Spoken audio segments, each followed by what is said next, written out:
Imagine करो एक गरीब लड़का जिसके पास ना सोने का कमरा हो ना ही खाना हो। वो कितना आगे जा सकता है। लेकिन ये लड़का दुनिया की सबसे बड़ी कंपनी बनाएगा जिसका फ़ोन लेने के लिए ही लोग अपनी किडनी तक बेच सकते हैं। ये किसी ने नहीं सोचा होगा। जी हाँ, आज हम बात कर रहे हैं एप्पल कंपनी की स्टोरी के बारे में। 24 फरवरी 1955 में एक लड़के का जन्म होता है जिसका नाम स्टीव जिंदाली रखा जाता है। लेकिन उनके पेरेंट्स उन्हें जॉब्स परिवार को सौंप देते हैं क्योंकि फैमिली कंडीशन अच्छी ना होने के कारण वो उन्हें अपने साथ नहीं रख सकते थे। स्टीव अब बड़े हो रहे थे। वो अपने पापा के गैराज में नई नई चीज़ें सीखने लगे थे और यही समय था जब उन्हें टेक्नोलॉजी से लगा हुआ था। फिर 12th पास करने के बाद उन्होंने महंगी कॉलेज में एडमिशन करवा लिया। लेकिन उनके पेरेंट्स उनकी फ़ीस अफोर्ड नहीं कर पा रहे थे, इसलिए उन्होंने कॉलेज ड्रॉप आउट कर लिया।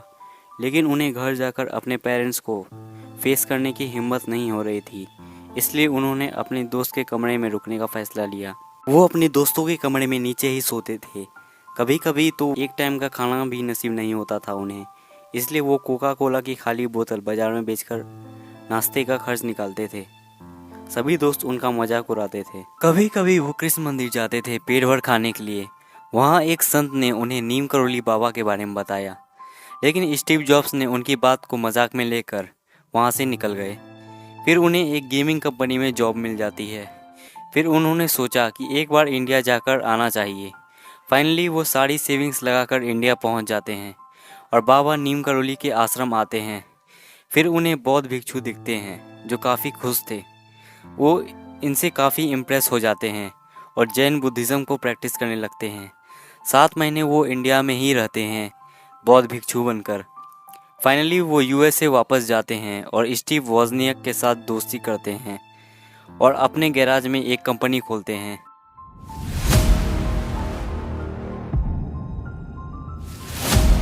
स्टीव जॉब्स और स्टीव वॉजनियक ने मिलके सबसे पहले कुछ पैसे उधार लेकर कंप्यूटर बनाना शुरू किया, वो भी गैराज में। लेकिन ना ही उनके पास हैवी प्रोडक्शन करने के लिए फैक्ट्री थी, ना ही मैन पावर, इसलिए इनका ये कंप्यूटर बुरी तरह से फेल हो गया। फिर उन्होंने इन्वेस्टर से अपील की ताकि वो कुछ पैसे इन्वेस्टर से लेकर एप्पल में इन्वेस्ट कर सके। दोनों ने मिलकर एक पुराने कंप्यूटर को मॉडिफाई किया और इसे नाम दिया एप्पल II मैकिन्टोश कंप्यूटर और इसे लॉन्च भी कर दिया। ये कंप्यूटर उस ज़माने का सबसे मॉडर्न और एडवांस था। ये कंप्यूटर इतना सफल हुआ कि एप्पल कंपनी सीधे $1 बिलियन की हो गई। इसके बाद एप्पल कंपनी लगातार बड़ी होती गई। स्टीव जॉब्स सिर्फ एडवांस प्रोडक्ट बनाने का था। उन्होंने फिर से एक प्रोडक्ट बनाया जो उस जमाने का सबसे एडवांस म्यूज़िक प्लेयर था, जहां एक बार में एक वॉकमैन में सिर्फ 10 गाने आते थे। वहां स्टीव जॉब्स पॉकेट फ्यूचर दे दिया, जिससे एप्पल कंपनी $1 बिलियन से $10 बिलियन की हो गई। लेकिन इसके बड़े दिन शुरू हो जाते हैं क्योंकि एप्पल कंपनी के बोर्ड मेंबर्स उन्हें 30 साल की उम्र में ही कंपनी से बाहर निकाल देते हैं, वो भी अपनी बनाई हुई कंपनी से। लेकिन यहाँ वो अपनी स्पिरिचुअल नॉलेज का इस्तेमाल करते हैं जो इंडिया से उन्हें मिली थी। उनके पास अभी भी इतना पैसा था जिससे वो आराम से पूरी ज़िंदगी आराम कर सके। लेकिन उन्होंने ऐसा किया नहीं और नेक्स्ट कंप्यूटर नाम की कंपनी की शुरुआत की। दूसरी तरफ स्टीव जॉब्स को निकालने के बाद एप्पल कंपनी भारी लॉस में जाने लगी थी। ना ही एप्पल नई प्रोडक्ट बना पा रही थी और ना ही प्रॉफिट बना पा रही थी। फाइनली एप्पल वालों को ये रियलाइज़ होता है कि उन्होंने स्टीव जॉब्स को निकालकर बहुत बड़ी गलती कर दी है।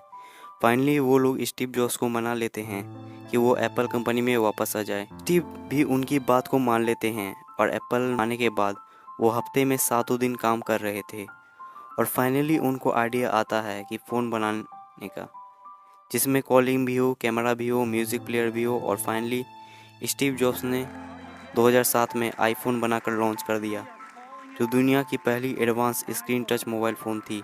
ये आईफोन इतना सक्सेसफुल हुआ कि 1 साल में ही 1 लाख यूनिट्स सेल हो गई और टोटल सेल 19 लाख यूनिट्स तक गई। फिर स्टीव जॉब्स ने iOS, मैकबुक, आईपैड जैसे प्रोडक्ट्स लॉन्च करके एप्पल को $100 बिलियन का बना दिया। उनका फोकस सिर्फ क्वालिटी प्रोडक्ट बनाने का था, लेकिन पैसा कमाने के चक्कर में उन्होंने अपनी हेल्थ के साथ कॉम्प्रोमाइज़ कर लिया। उन्हें सिर्फ 52 साल की उम्र में ही पेनक्रियाटिक कैंसर हो गया। उन्होंने इस बीमारी को हल्के में ले लिया और 5 अक्टूबर 2011 को उनका निधन हो गया। उन्हें आगे जाकर अमेरिका के हाईएस्ट सिविलियन अवार्ड से नवाजा गया। आज एप्पल $3.4 ट्रिलियन की कंपनी है।